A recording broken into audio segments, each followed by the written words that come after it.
Matthew chapter 2 picks up where Matthew chapter 1 leaves off, and it's a continuation of some of the circumstances surrounding the birth of Jesus. In Matthew 1, it talks about before the birth. Now in Matthew 2, we're going to talk about some things that come after the birth. One thing we pointed out in our study last week is how Matthew just sort of glances over the birth itself.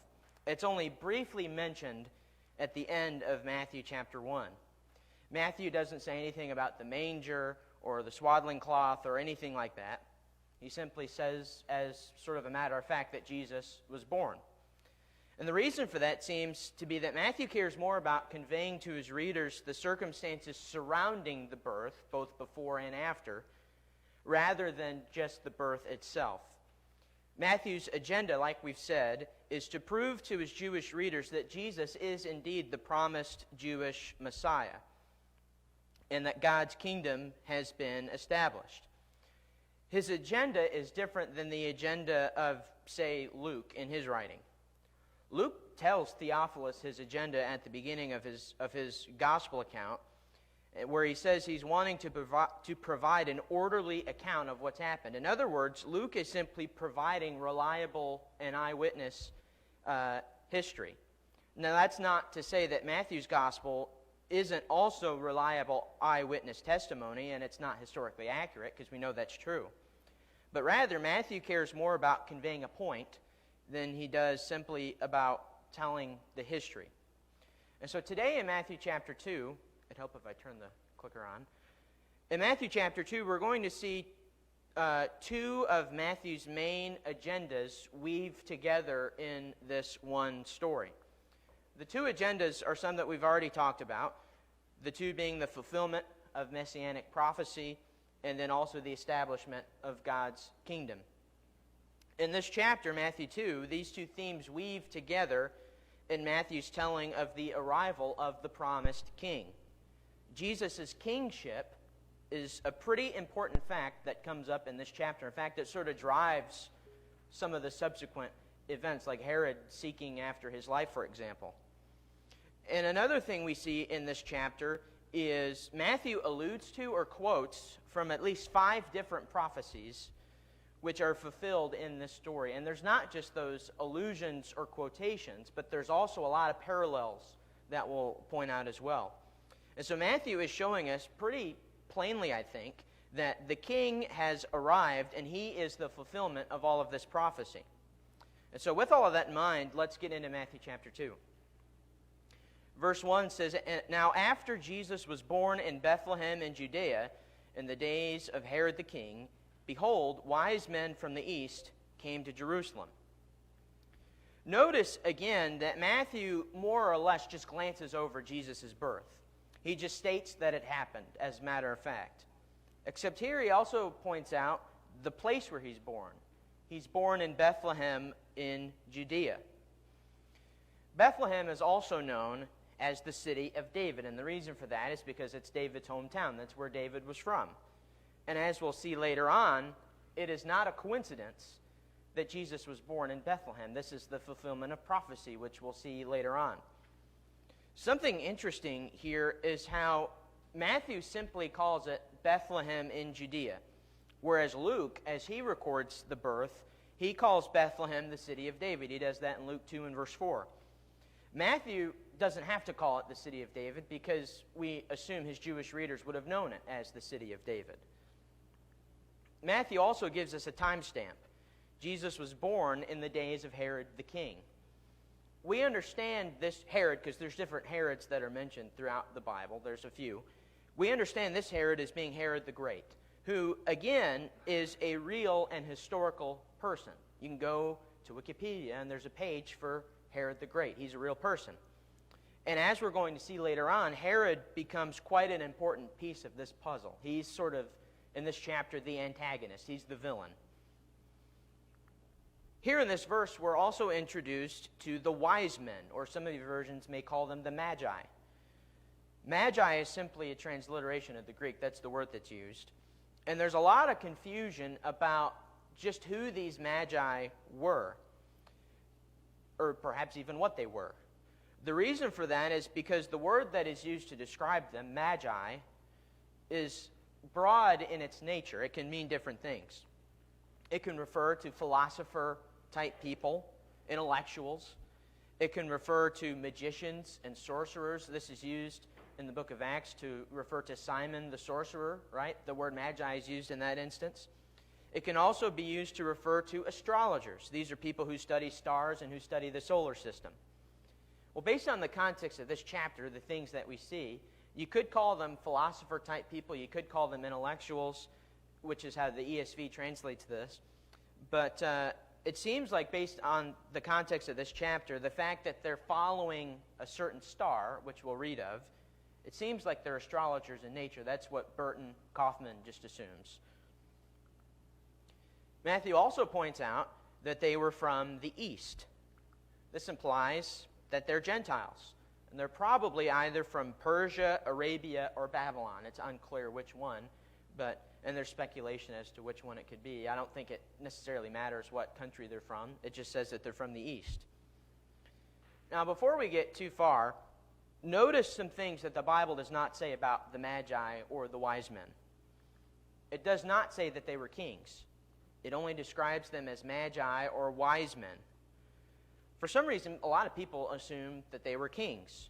And there's even that Christmas song, We Three Kings, but they're not described as kings. So I don't think it's right to call them kings because that's not what it says. It also doesn't say how many of them there are.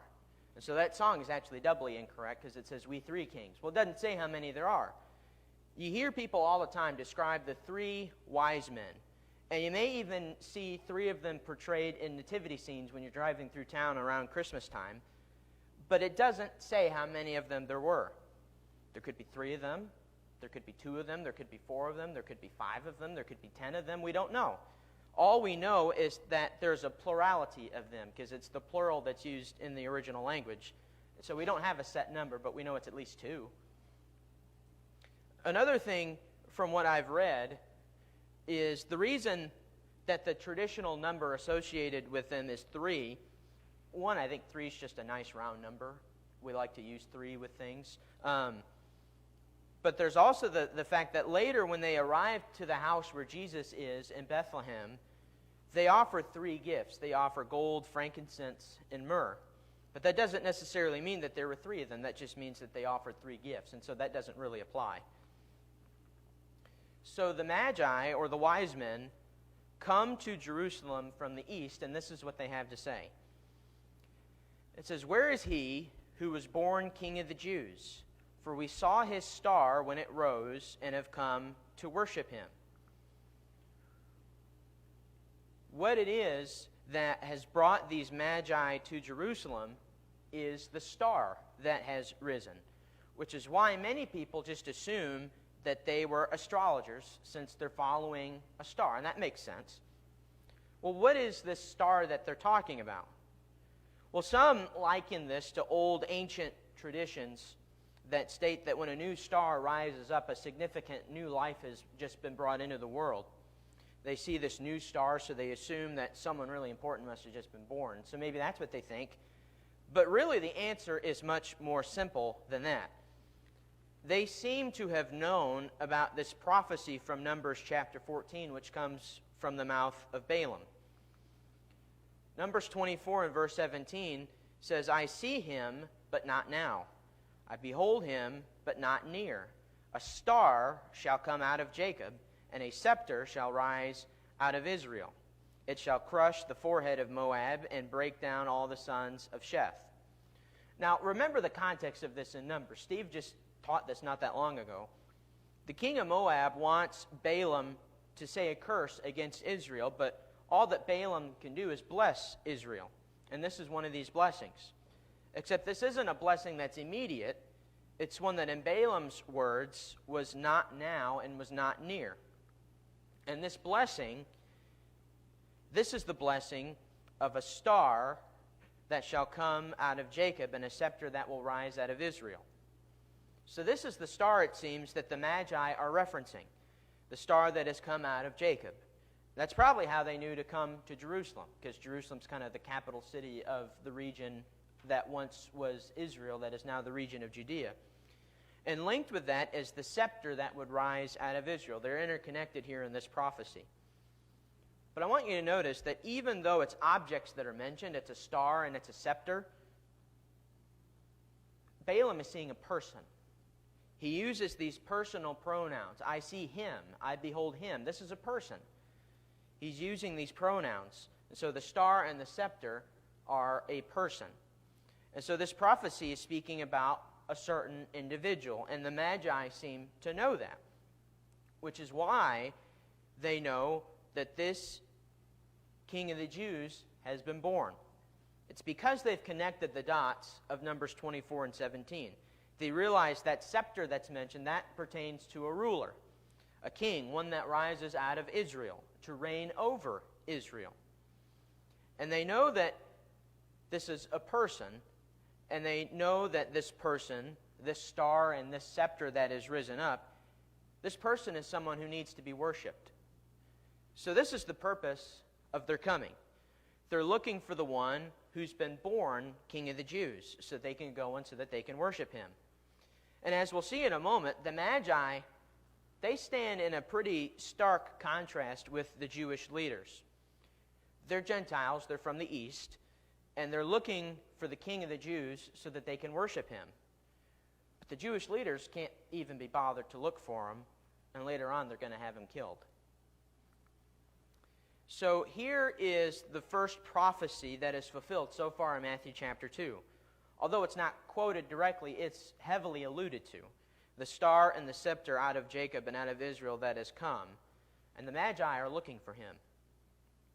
Now, how would you think the Jews would react to hearing this news that their long-awaited king has been born? Well, look here in verse 3. When Herod the king heard this, he was troubled, and all Jerusalem with him. First, we see Herod's reaction. He was troubled. And really, troubled is putting it lightly. Disturbed is probably a better way to frame this. Herod doesn't take this news very well. Well, why would that be? Well, simply put, Herod felt that this newborn king threatened his place on the throne. And not just his place, but the place of his dynasty, his children that will follow him, the Herodian dynasty. Well, why would Herod be so troubled and threatened by someone who's just been born? This is a baby. Well, one thing to mention, and I don't know if this is necessarily the whole story, but it gives us some insight, is the fact that Herod was not even fully Jewish. Secular history tells us that Herod's father was an Edomite. And although Herod was raised Jewish, he was raised mostly by his Jewish mother, he was still only half Jewish. And so if someone from a better bloodline, say the bloodline of King David, were to come into the picture and tried to place a claim to the throne, Herod would have probably been out of luck. We also see in secular history that Herod was, generally speaking, a pretty paranoid guy, especially in his later years. Historians like Josephus, for example, point out that in the later years of Herod's reign, he was plagued by a fear of rivals. And Jesus being born seems like a pretty good example of that happening.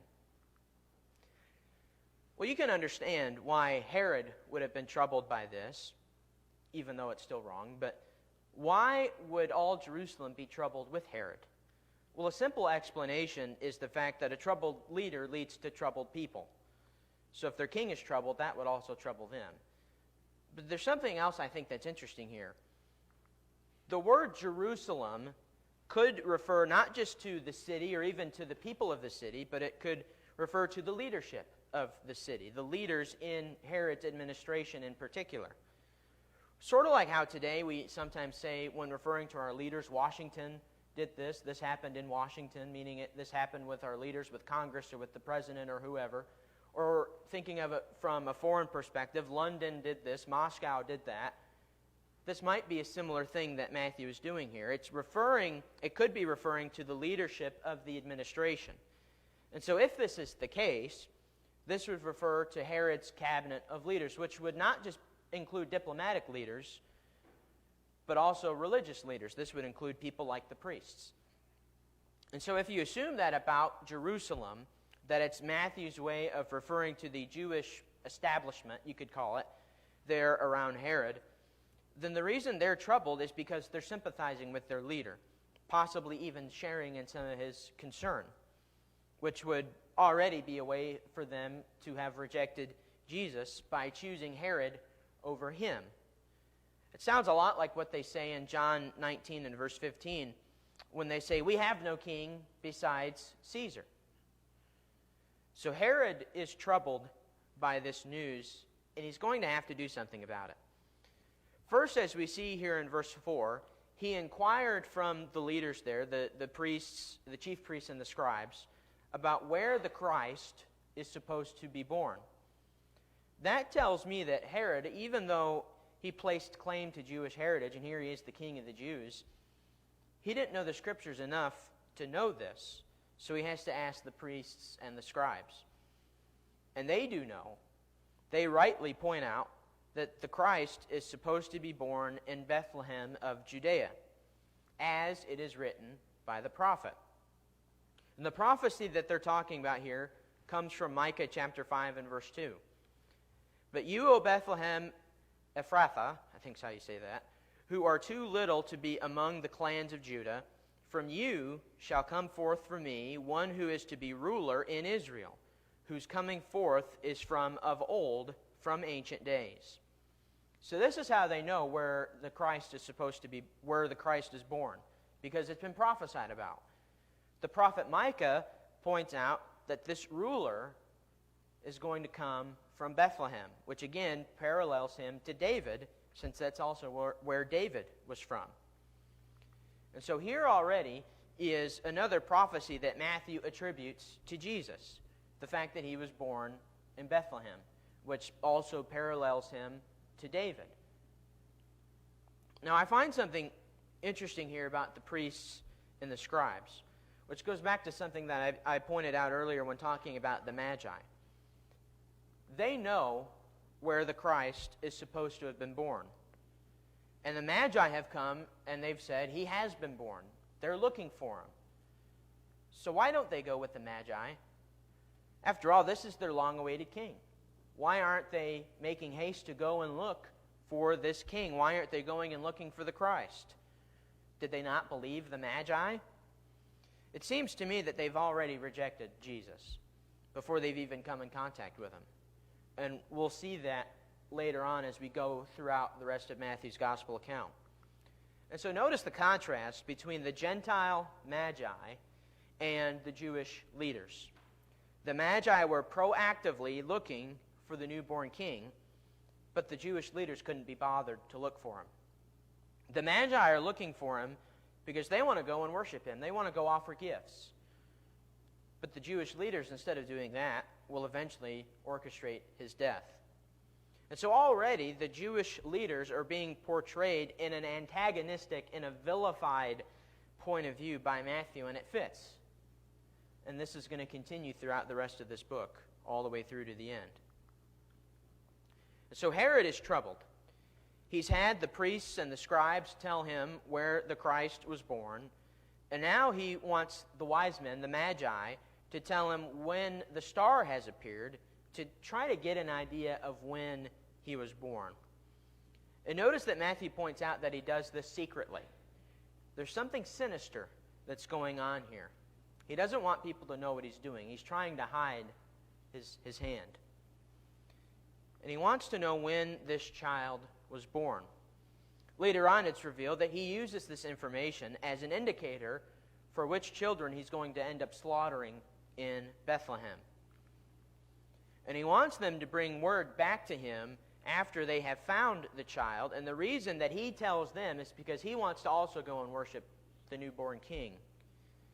But we know that that's not the real reason why. He wants to go and kill the child. That's the reason why. And he's hoping that the wise men will cooperate with him in this plan. And so with Herod's supposed blessing, the wise men go on their way, and they follow that star until they arrive at the house over which the star was resting. And notice in verse 10 what their reaction is. They rejoiced exceedingly with great joy. Notice how Matthew is emphasizing this. This is emphatic language. He could have simply said that they rejoiced and left it at that. But he adds that they did so exceedingly, and he also adds that they rejoiced exceedingly with great joy. Their joy is emphatic, and I don't think it can be overstated by Matthew. And notice where it is that they come. It's a house. This indicates that they're no longer in a manger, which is where Jesus was born. We read that in Luke's account. But they're now in a house. So some time has passed, evidently, since Jesus was born at the time that the Magi come. And we don't know how long. It could have been a few days, a few weeks, a few months. We don't know. Perhaps even a year or two. And the wise men, with that joy, after going into the house and seeing with their own eyes the newborn king, they fall down and they worship him. It's interesting that Matthew points out that they fell down and worshiped him. After all, the word that he uses that is translated as worship, that word in the Greek is proskuneo, and in that word there's already the implication of falling down or bowing down. That's already implied in the word translated worshipped. But he adds this word, fell down. This is emphatic here. And this is something that Matthew does a lot of, referring to the posture of this event. In this case, it's the posture of their worship. They fell down and they worshiped him. Matthew uses this a lot.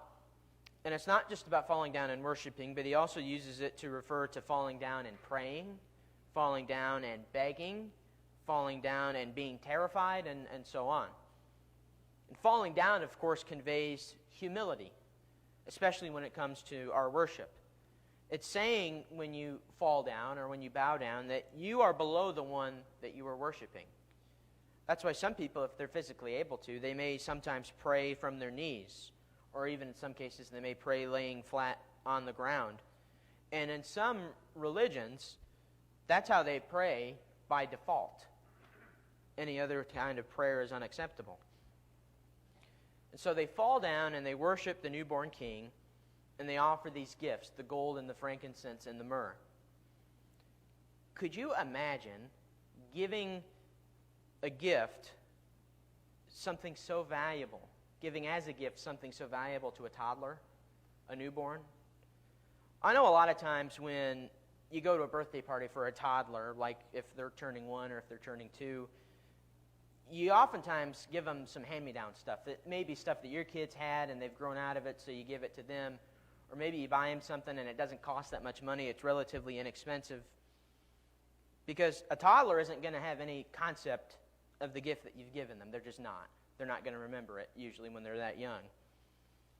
But these wise men offer these gifts to Jesus, the gold, the frankincense, and the myrrh. And the reason for this is because they know that this is not an ordinary child. This is the newborn King of the Jews. They have a real sense of appreciation for Jesus.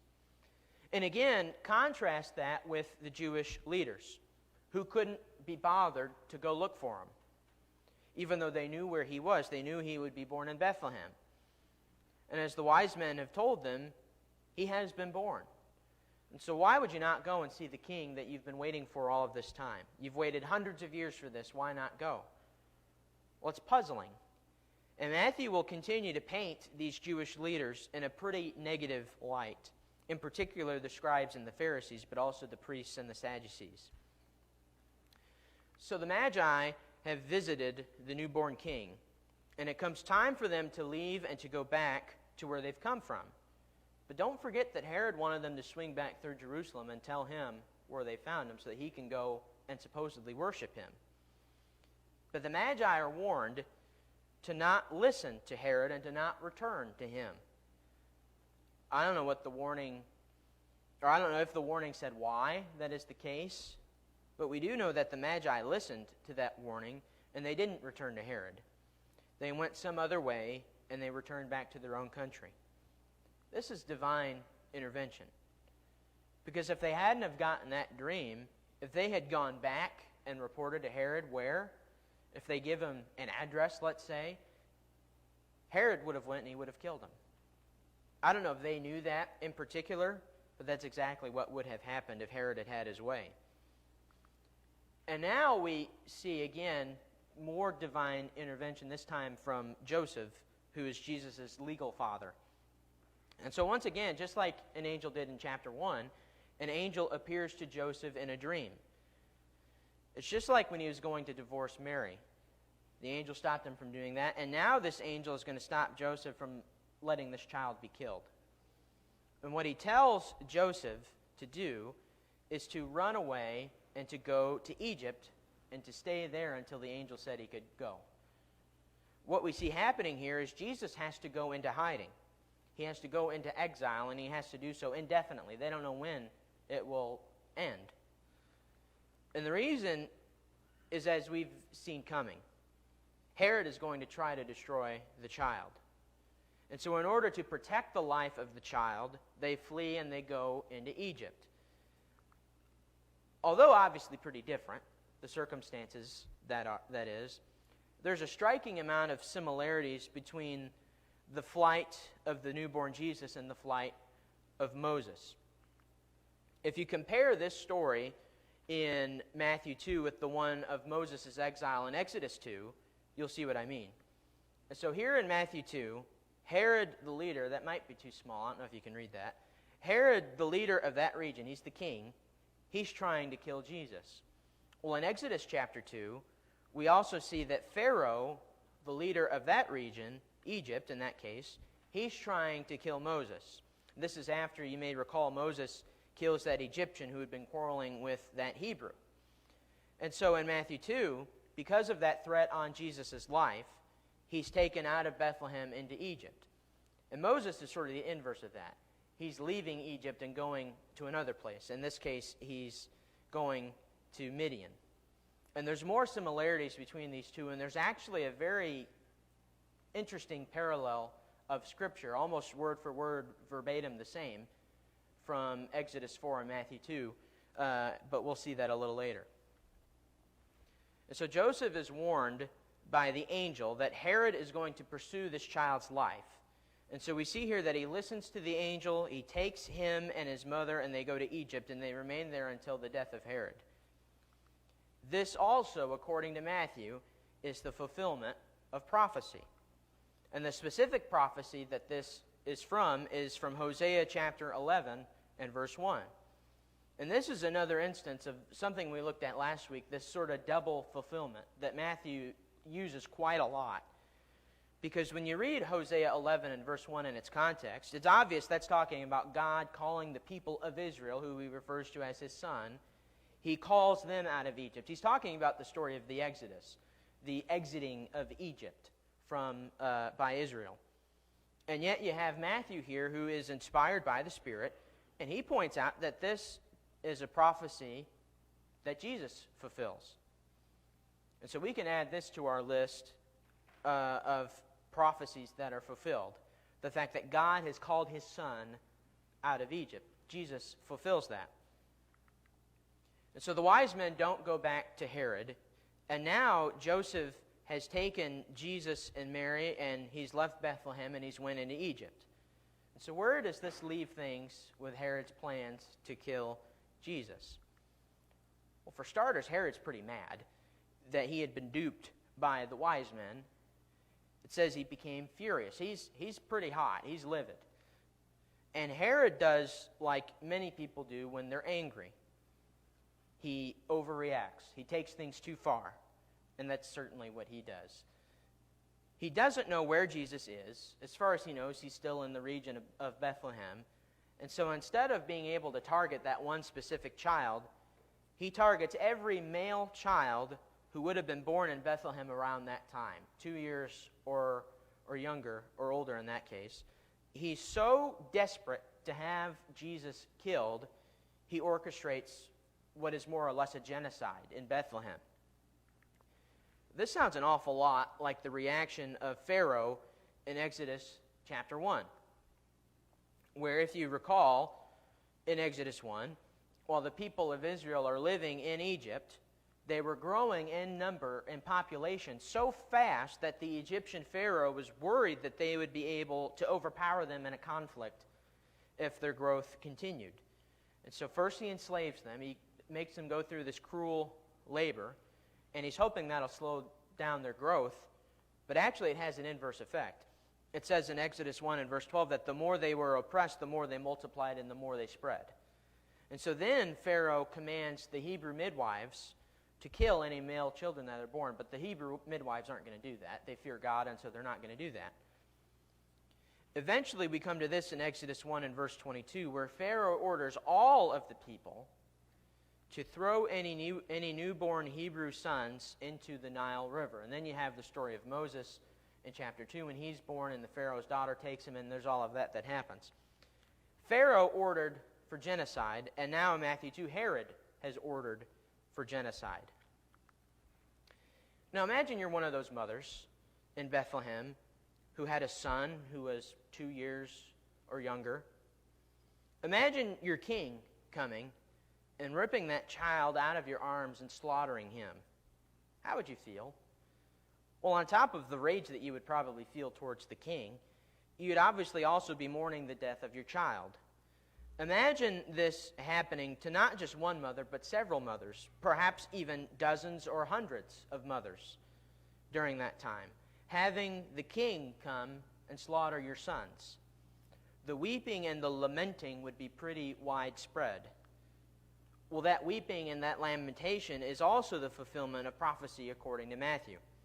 Here, the quotation specifically comes from Jeremiah 31 and verse 15, which in that context, it's speaking of the destruction that had happened during the slaying and the exile of the people of Judah at the hands of Babylon. And it's interesting, Jeremiah 31 it's mostly a positive chapter. It speaks of the reconciliation and things that God's going to do for the people. But there's this that's mentioned there. The mention here of Rachel weeping for her children. And so this specifically applies to those slaughtered and exiled during that time at the hands of Babylon. And so again, we have a double application of this prophecy. It applied to the mourning over Judah during the Babylonian captivity, and it also applies to the mourning over these slaughtered children by the hands of Herod. So add this to our list. Rachel weeping for her children. They keep piling on, aren't they? It's just one after another, and there's still one more. Finally, Herod dies. And the threat on Jesus' life is seemingly over.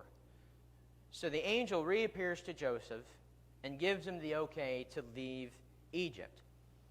And again, the reason that it's okay to leave is because those who sought the child's life are dead. Herod is dead, so it's okay to leave. And so Joseph, once again, we see this with Joseph time after time. The angel tells him to do something, he does it. And this instance is no different. He does as the angel says. He takes the child, he takes Mary, his mother, and they go to the land of Israel. Here again is a parallel to Moses' exile. And in particular, this section of Matthew, it parallels quite well with Exodus chapter 4, when Moses is called to return to Egypt. Look here at this comparison between Matthew 2 and Exodus 4.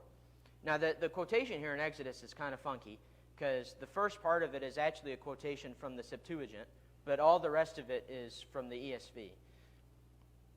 And the reason why I quote the Septuagint is, one, because it fits, and two, that's probably what Matthew would have been reading from, more or less.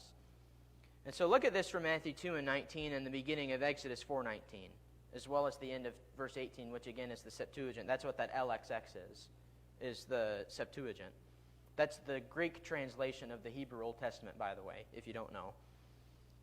And so notice here that there's mention of the killer dying. Herod dies in Matthew, Pharaoh dies in Exodus. That's only in the Septuagint version. Notice also the mention of this divine messenger. An angel appears to Joseph, while Yahweh himself appears to Moses. Finally, notice that their location is mentioned. Joseph is still in Egypt, Moses is still in Midian. Now look at the next sections here of this parallel. You have the command to leave their exile. For Joseph, he's called to go to the land of Israel. For Moses, he's called to go back to Egypt. And then you have the reason why. The killers are dead. Herod is dead in Matthew, Pharaoh is dead in Exodus. And now look at this in Matthew 2:21 and Exodus 4:20. They both took their families. wife, mother, child, children, sons, and they do as they're told and they leave their exile. Joseph goes to the land of Israel. Moses goes to the land of Egypt. And so here, once again, we see the parallels between Jesus' exile and Moses' exile, except now there's a new layer to this. Jesus stayed in Egypt until his killer had died. Moses stayed in Midian until his killer had died. And so not only is Matthew heavily alluding to David in this gospel account, we've seen that already a number of times, he's also alluding here pretty heavily to Moses. And remember this about Moses. Moses is considered the savior of the Jewish people. He saved them from slavery. He saved them from bondage in Egypt, which to the Jewish people, that is their salvation story. The Exodus is the story of their salvation. Moses was more or less their savior. Well, now Matthew's pointing to an even better savior, one who saves from eternal slavery and bondage, the kind that comes, of course, from sin. And the Savior of that is Jesus. And so finally we come to the end of this chapter and the end of Matthew's record of Jesus' early life. And what we see here is that there's another threat on Jesus' life, except this time it's from Herod's son, Archelaus, who succeeded him on the throne. Evidently, Joseph perceived Herod's son as a threat. And it must have been a credible threat, because he's warned in a dream about it after the fact. Interestingly, secular history tells us that Archelaus, this is Herod's son who succeeds him on the throne, Archelaus was a cruel, if not perhaps even more cruel, king than Herod was, to the point that the people revolted against him, which led to Rome unseating him as king, which led to the dividing of that territory into 3 different territories. It went from a monarchy to a tetrarchy. And so you might hear people sometimes refer to Herod the Tetrarch. That's why. It had to be divided 3 ways between some of Herod's other heirs. And so instead of the Son of God being raised in the city of God, which would be Jerusalem, he's raised in the quiet little town of Nazareth in the district of Galilee. And this is pretty ironic, because Nazareth is actually Joseph and Mary's hometown. And so it's very possible that they would have ended up there anyway. Luke kind of assumes that they just go back to Nazareth. But we see here, as Matthew is telling it, that God is sort of pulling the strings and making sure that this is how things happen. And ultimately, this also is the fulfillment of prophecy. Specifically, as Matthew says, that he would be called a Nazarene. Now, this prophecy here is unlike any of the others that Matthew has alluded to, because this prophecy, as far as we can tell, is not found anywhere in the Bible. What Matthew quotes or alludes to here is not found anywhere in the Old Testament, which leads to a lot of skepticism from some about Matthew's credibility. How can he quote something that's not even there? Well, this is actually fairly simple to explain. One thing to point out here is that Matthew does not refer to any specific prophecy, nor does he refer to any specific prophet. He refers to the prophets, plural. This seems to imply that Matthew isn't quoting necessarily a specific passage, but more of a theme that is read in the Scriptures. Well, that raises the question, what would that theme be? Well, given the nature of the city of Nazareth, the most compelling theme, there's a few you could draw out of this, but the most compelling would be that of humility. Think, for example, of the prophecy of Isaiah 53, that speaks of one who was despised, who was rejected by men, a man of sorrows, and one who is acquainted with grief, one from whom men have hidden their face, one who's despised and esteemed not. That's just Isaiah 53 and verse 3. You go on through the rest of that, and there's much more. Think also about the words of Nathanael in John chapter 1 and verse 46, where he says, "Can anything good come out of Nazareth?" Nazareth had this reputation. It's just a low profile, off the beaten path kind of a city. Not much going on. And some even go as far as saying that the word Nazarene could perhaps be some sort of an idiom or a slang word to refer to someone who's from a remote or an obscure place, like a hick or a backwoodsman or something along those lines. Another very realistic possibility is that Matthew is making a play on words. Matthew does this pretty often. We'll see it as we go through. And it's possible he's making a play on the word Nazarene. In the Greek, the word is Nazarios. The two most common theories as to what Matthew could be doing if he's making a word play on that is either referring to a Nazarite, which refers to the type of vow that one would take if they were consecrating themselves before God. It's a specific kind of vow. Or, what is in my opinion more compelling, there's the Hebrew word for branch, which is neser in Hebrew. And the significance of the word branch is, of course, the prophecy from Isaiah 11 and verse 1 about the branch of Jesse, Jesse being David's father, that would come. This makes a lot of sense to me, given the fact that Matthew's already pointed out many things pertaining to David in this book so far. The branch of David could be another one, or the branch of Jesse could be another one. So here's a fifth prophecy to add to the tracker, one which we aren't sure of its origin, but Matthew, who's inspired by the Spirit, felt the need to point it out. And so it belongs there. And so again, what we've seen here in this chapter is the weaving together of two of some of Matthew's major themes: the fulfillment of prophecy, in particular messianic prophecy, and then the establishment of God's kingdom. And they weave together with the arrival of the promised king, who is, of course, Jesus. The events surrounding Jesus' birth, both before and after, are a major thing that Matthew wants to point out to us. And the reason for that, I think, has to do with not just the Old Testament quotations and allusions that he points out, but also some of the blatant parallels, like the parallel to Moses, for example, or the parallel between Herod and Pharaoh, or even parallels to Jesus and Israel. These are things that I think would have really popped out to the eyes of a Jewish reader. And I think Matthew is quite intentional in the things that he talks about.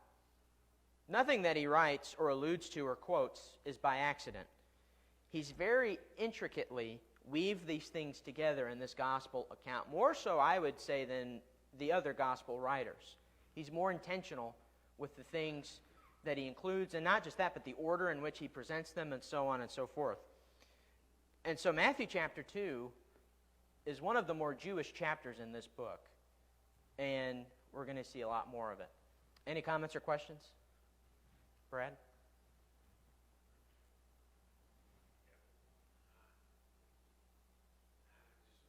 Come back to it. Okay. Derek? I think one thing that's overlooked is you don't know what the financial situation of Joseph and Mary were prior to Jesus being born. But once the Magi came and gave all those gifts, then they were told to go to Egypt. They now had the financial means to do all of that, get someplace, stay there, and then come back. Because of that. So that's another thread in all that weaving that's going on. Yeah, Derek points out the financial situation. They, all of a sudden, Joseph and Mary, they have this gold and frankincense and myrrh that's been given to their child. So now they can be taken care of for a while. They can go and live in Egypt for a time if needed. Brad? The thing is it was very unusual for them to be in Egypt and in Nazareth, and you know, ordinarily you would stay in one place. Yeah. You wouldn't be born in Nazareth. You'd be born but all the progression is that it all fulfills the Scripture. Mm-hmm. It just overwhelming that how much Scripture is fulfilled as you get into it. Yeah, it's unusual in the fact that they're never really in one place for very long. They go to Bethlehem, then they leave Bethlehem and go to Egypt, and then leave Egypt and they go to the land of Israel, then they go up to Nazareth, and that's where they end up staying for the duration of Jesus' life. Really interesting. If you've ever traveled a lot, you know that it takes a lot out of you, and you don't like to do that very often, at least not all that back and forth all at once. Usually you want to go and you want to stay for a while. Well, Joseph and Mary don't get that ability necessarily. They're going all over the place, and that's the fulfillment of the prophecies that Matthew is very clearly highlighting. Anything else, Tom? One is, I thought it was pretty amazing that the Magi, they asked for Jesus by his title, the King of the Jews. That they also, they fall down and they worship Jesus. So they have a very good idea of what is going on and who Jesus is at this point. And I think that's really interesting. The other thing that I thought was interesting too is we don't know a lot about Joseph. Not a lot is written, but there's a lot that's written here about him. And you can draw the conclusion, I think, that he is a very faithful, God-fearing man, Yeah. based on what we have. Yeah, Tom, one of the things he said is we see a lot about Joseph's character. There's not a lot written about him.